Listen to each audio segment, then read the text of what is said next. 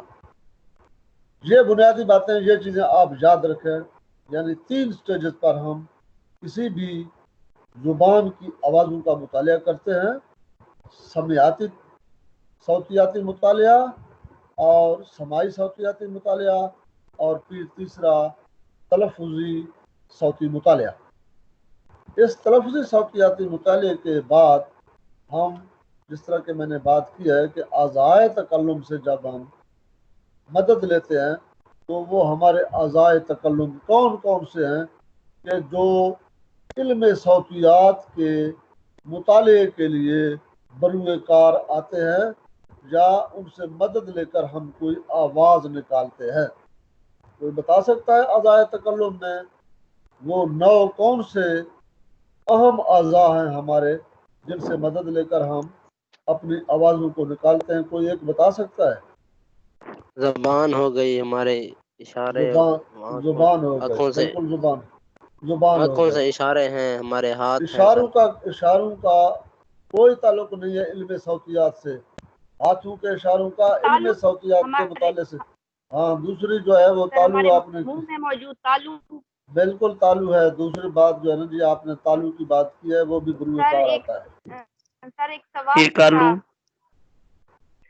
اب جو میں خود دوسرا تیسرا جو ہے سر ہونٹ ہے، ہونٹ جب ہلاتے ہیں تو وہ بھی کردار ادا کرتے ہیں. ہونٹ لاتے ہیں، وہ بھی جو ہے بالکل جو ہے ہماری آواز کو نکالنے میں، حروف ترجیح کی ادا کرنے میں، تلفظ کی ادا کرنے میں ان کا بھی کردار ہے جو ہم زبان بول رہے ہوتے ہیں. تو میں آپ کو بتاتا ہوں، پہلی بات تو ہے صوتی تانت. صوتی تانت یعنی آواز کی نالی. جب ہم گلے سے آواز نکال رہے ہیں تو یہ صوتی تانت سے نکال رہے ہیں، اس کو صوتی تانت کہا جاتا ہے. تیلفتا نون تنت تانت، تانت نون گنا ہے اس میں. صوتی تانت یعنی آواز کی نالی. ہم گلے میں حلقوم سے، کنٹھ سے نیچے جو آواز نکال رہے ہوتے ہیں، یہ پہلا جو ہے آ جب ہم کرتے ہیں تو اس کا مطلب ہم نے صوتی تانت سے آواز نکالی. او جب ہم نکالتے ہیں صوتی تانت سے آواز نکال رہے ہیں. آ او ای یہ کیا ہے؟ اگرچہ یہ اعراب کی آوازیں ہیں، ان کو واول کہتے ہیں، یا ہم ان کو جناب والا اعراب کہتے ہیں عربی الفاظ میں، یا عرف جار بھی ان کو کہتے ہیں. تو یہ کس سے نکال رہے ہیں؟ یہ بنیادی طور پر ہم صوتی تانت سے اس قسم کی آواز نکالتے ہیں. آ اے او، او آ اے او، یہ تانت سے آواز آ رہی ہے ہماری. آپ یہ آواز نکال کے دیکھیں کہ اس میں نہ زبان جو ہے وہ حرکت کر رہی ہے، نہ ہمارے تالو کا کوئی کردار ہے، اور نہ ہی جو ہے نا جی ہمارے لب یا ہونٹ کا کوئی کردار ہے. یہ بنیادی طور پر یہ جو آواز نکال رہے ہوتے ہیں ہم اعراب کی آواز یا حرف جار یا جسے واول کہتے ہیں انگلش میں، تو یہ بنیادی طور پر صوتی تانت سے ہم یہ آواز برآمد کرتے ہیں. اور جانور بھی اسی سے زیادہ تر مدد لیتے ہیں. مثلا شیر چنگھاڑتا ہے، اور بیل ہیں یا جناب گائے ہیں یا اونٹ ہیں تو وہ صوتی تانت سے اپنی آواز نکالتے ہیں. یہ بنیادی چیز ہے گلے سے آواز نکالنا. اسے صوتی تانت یا کنٹھ بھی کہتے ہیں. کنٹھ. دوسرا ہے کوا. کوا کیا ہے؟ یہ صوتی تانت سے ذرا اوپر، صوتی تانت سے ذرا اوپر، اور ایک چھوٹے سے گوشت کا لوتھڑا ہے. اس کے ساتھ آواز جب ٹکراتی ہے تو یہ بھی حرکت میں آتا ہے. اس کو کوا کہتے ہیں. تو آوازیں نکالنے میں اس کوا سے بھی جو ہے وہ مدد لی جاتی ہے. آواز نکالنے میں یہ بھی ہماری آوازوں کو حرکت دیتا ہے، اور اس سے ہم آوازوں کا تعین کرتے ہیں. صوتی تانت یا کنٹھ، نمبر دوسرا کوا، اور نمبر 3 تالو. جب کوا سے آگے بڑھتے ہیں تو پھر ہمارا تالو آتا ہے، بالکل زبان سے اوپر، جو چھت سی بنی ہوئی ہے. زبان ہماری اسی چھت کے نیچے موجود رہتی ہے، محفوظ رہتی ہے. تو یہ تالو بھی